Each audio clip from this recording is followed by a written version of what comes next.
Hello. Today we are going to be talking about the first presidential election as well as the formation of political parties in the United States. The first Congress under the Constitution was elected in 1788 and began their first session in 1789 in the nation's temporary capital of New York City. For most Americans, George Washington was the only possible option for first president. George Washington had already proved his leadership skills when he led in the American Revolution as well as the Constitutional Convention. So naturally, he was already respected by his peers and the American people. So they wanted him to run as their first president. Washington decided to offer himself up as a candidate after persuasion from friends and letters from others, but he did not campaign because he felt that it was undignified. The Constitution stated that each state would send representatives called electors to vote for the president and vice president. The number of electors from each state was based on population. This was the beginning of the Electoral College, which we still use today in our country to elect our president and vice president. Washington was unanimously chosen for president and was inaugurated or took the oath of office on April 30th, 1789. John Adams was elected as vice president.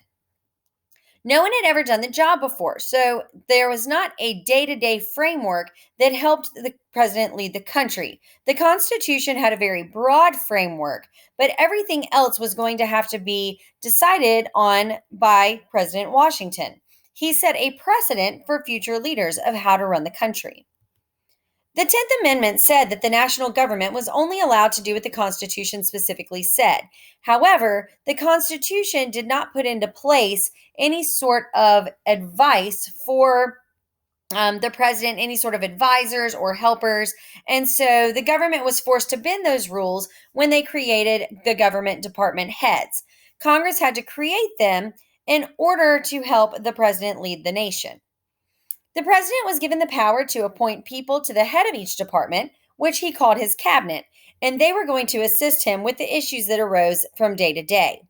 These department heads, as well as the vice president, made up Washington's cabinet. Today, the president's cabinet includes the vice president and 15 other department heads.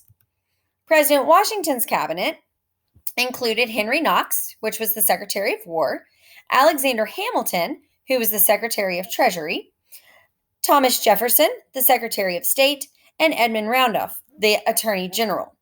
We're going to learn a little bit more about Alexander Hamilton and his financial plan under Washington's leadership.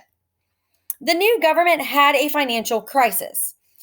It was still in debt from the Revolutionary War, and they had to come up with some sort of plan to pay off that debt.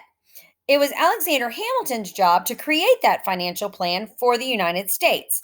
His plan called for payment in full for all the federal debt to the foreigners like France who helped us win the war, as well as United States citizens. Hamilton asked Congress to pay off all debts from various states. This was the first part of his financial plan. Most southern states had already paid off their debt. Therefore, they objected to paying for the other states' debt. A bargain was made that the states would pay these debts as long as the federal government would move their capital to Washington, D.C. At the time, the capital was in New York City. The southern states wanted the capital to be more in a central location, and although Washington, D.C. is not a central location currently, back in the day when they established the capital of the United States, it was centralized between the northern and the southern states. The second part of Hamilton's plan was to raise government revenue or money. The way he planned on doing this was by issuing new bonds, which the government would pay interest. Congress passed taxes on goods, especially that of whiskey. With the revenue that was made from these bonds and these taxes, the government would be able to pay off their debts. The third part of Hamilton's plan was to create the national bank. The government would keep its money in this bank. The bank would then lend money to the bank and issue paper money to citizens.